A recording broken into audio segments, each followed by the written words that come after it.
I will never forget the day my world crumbled. It started like any other. A mundane Tuesday filled with work emails, Jason's half-hearted attempts at homework, and the familiar hum of the coffee maker in the background. Nothing seemed off. Nothing warned me of the storm brewing in the distance. If I'd known, maybe I would have done something differently, though in hindsight I doubt it. Some disasters are inevitable. I was sitting in the living room, scrolling through bills on my laptop, when the notification popped up. Your balance has fallen below the minimum threshold. That was odd. The college fund had more than enough in it, 6 years of careful saving for Jason's future.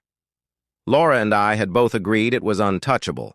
It wasn't a conversation we needed to revisit because we both knew how much it meant. Or so I thought.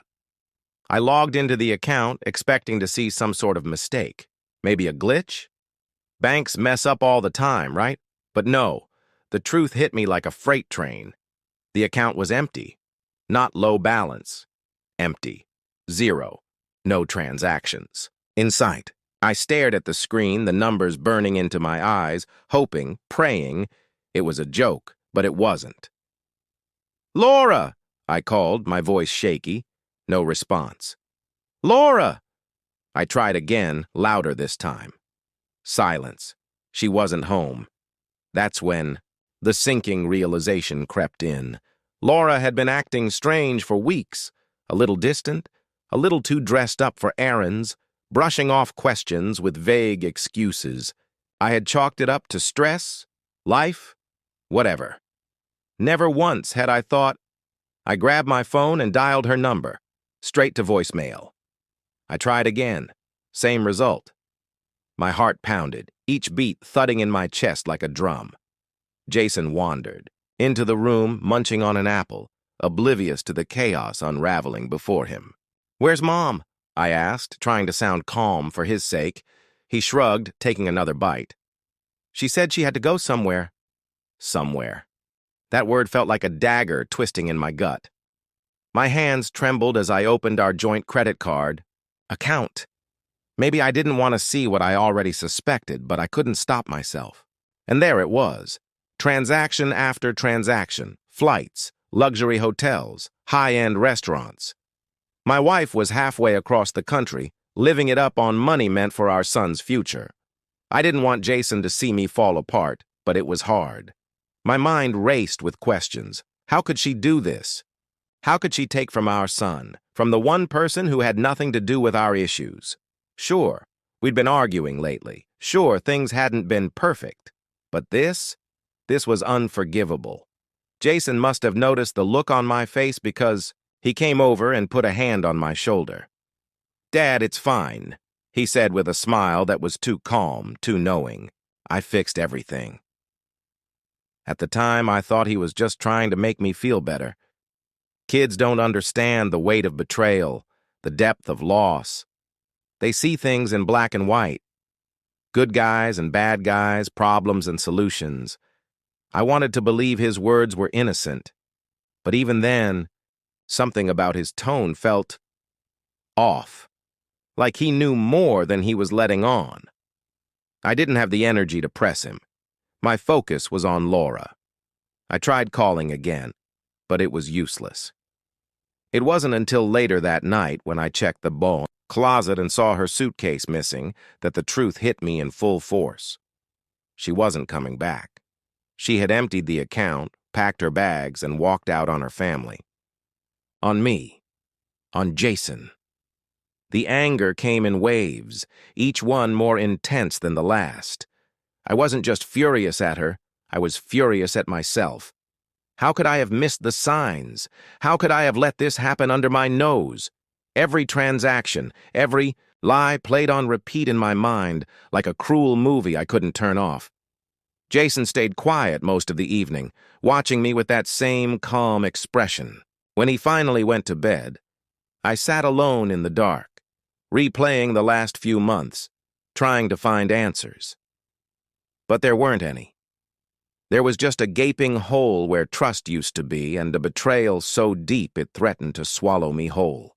I'd like to say I found some clarity that night, some resolve to move forward. But I didn't. All I found was the cold, bitter truth. The woman I loved had chosen herself over her family. And there was no coming back from that. What I didn't know, as I sat there drowning in my grief, was that Jason had already started working on a solution, one I couldn't have imagined in my wildest dreams. The days following Laura's betrayal were a blur. I was barely functional, running on autopilot, consumed by anger, confusion, and heartbreak. But Jason was unshaken. If anything, he was eerily composed for a 10-year-old whose mother had just abandoned him. He still went to school, still did his homework, still played with his Legos like nothing had changed. At first, I chalked it up to shock. Kids process trauma differently, right? But the truth was, Jason wasn't ignoring the situation. He was working on it. It started small. I'd catch him typing furiously on his tablet, his face scrunched up, in concentration. He'd glance at me and quickly minimize the screen, brushing it off with a casual, "Just homework, Dad." I didn't think much of it at the time. After all, he'd always been a whiz with technology, coding, gaming, whatever. It was his thing. But then, there were the whispered phone calls. "Who are you talking to?" I asked one evening, catching him in the kitchen with the phone pressed to his ear. He looked startled, like a deer caught in headlights. Nobody," he said, shoving the phone into his pocket and hurrying out of the room. I didn't press him. I figured he was talking to a friend or maybe even a counselor from school. Everyone handles grief differently, I told myself. Maybe this was his way of coping. Then there was the garage. Jason started spending hours in there, tinkering with tools and wires. I didn't pay much attention at first. I assumed he was working on one of his little engineering projects. He'd always been good at building things, robots, model planes, stuff like that. But one night, curiosity got the better of me. I wandered into the garage to see what he was up to, and what I found stopped me cold. There was a whiteboard covered in diagrams, equations, and flowcharts. It looked like something out of a spy movie. Next to it was a laptop with lines of code scrolling across the screen. Jason was sitting at the workbench, soldering something that looked suspiciously like a listening device. When he saw me, he jumped up, trying to block the whiteboard with his small frame. "What's all this?" I asked, genuinely baffled. "Nothing, Dad, just a project for school," he said, too quickly, too defensively. I raised an eyebrow. "A school project?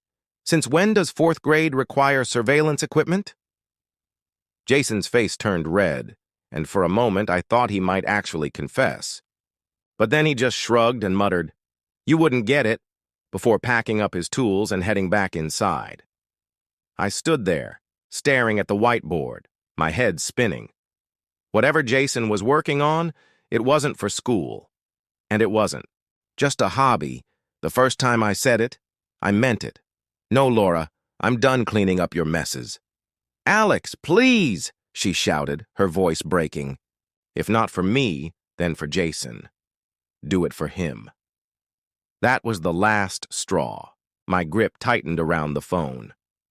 "Don't you dare bring Jason into this," I said, my voice dangerously low. "You don't get to play the concerned mother now. Not after what you did to him. You made your priorities clear, and they weren't with your family." "Alex, I'm sorry," she cried. "I didn't mean for any of this to happen. I just wanted to be happy." "Happy?" I repeated, my voice dripping with disbelief. "You thought stealing from your own son and running off with some loser was going to make you happy? Well, congratulations, Laura. You got what you wanted. Now deal with the consequences." Silence. For a moment, I thought she'd hung up. Then her voice returned, small and broken. "Is this really how it's going to be? You're just going to abandon me like this?" The sheer irony almost made me laugh. "You abandoned us first. And no, Laura, I'm not abandoning you. I'm just letting you deal with the mess you created. Goodbye. I hung up before she could say another word. When I turned around, Jason was standing in the doorway, watching me with that same calm, calculating expression. You didn't let her off the hook, did you? No, I said, my voice heavy with exhaustion. I didn't. He nodded, as if that was the only acceptable answer. Good. She doesn't deserve our help. I wanted to tell him that it wasn't that. Simple, that no matter how much I hated Laura for what she'd done, a part of me still struggled with the idea of leaving her to fend for herself. But looking at Jason, at the steely resolve in his eyes, I knew he wouldn't understand. Or maybe he would. And that scared me even more. If there's one thing I've learned, it's that people like Damien don't just roll over when they're cornered. They lash out. They make noise. They take down as many people as they can on the way down. And that's exactly what happened next. It started with a phone call, not from Laura. I'd blocked her number. This one came from a number I didn't recognize. Against my better judgment, I picked up, thinking maybe it was the authorities finally catching up to Damien. Alex? A voice growled on the other end, low, dangerous, and filled with venom. You think you're so clever, don't you? I froze. Damien.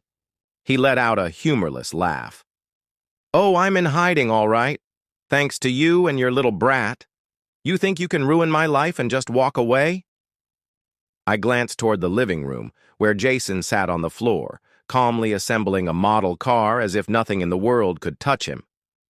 For a moment, I considered denying everything, playing dumb. But what was the point? Damien already knew. You got what you deserved, I said, keeping my tone even. You stole from my family. You didn't think there'd be consequences? You don't know who you're dealing with, he snarled. You think this is over? It's not over. Not by a long shot. A chill ran through me. What are you going to do, Damien? I asked, my patience wearing thin. You're broke. You're wanted. You're finished. Maybe, he said, his voice chillingly calm. But I'm not going down alone. I know where you live, Alex. I know where your son goes to school. And if you think I'm just going to sit back and let you ruin me, you're dead wrong. My blood ran cold. Damien was many things, a liar, a thief, a coward, but he wasn't the kind of man to make empty threats. You stay away from my son, I said, my voice shaking despite my best efforts. Or what? He taunted. You gonna sick your little hacker on me again? Go ahead. Let's see how far he's willing to go. I hung up before he could say another word. My hands were trembling as I set the phone down on the counter. For a moment, I just stood there, trying to process what had just happened. Who was that? Jason asked, his voice startlingly calm. Damien, I said, turning to face him. He knows what you did, and now he's threatening us. Jason didn't even flinch. Let him try. Jason, this isn't a game, I said, kneeling in front of him. This man is dangerous. We need to call the police. No, Jason interrupted, his voice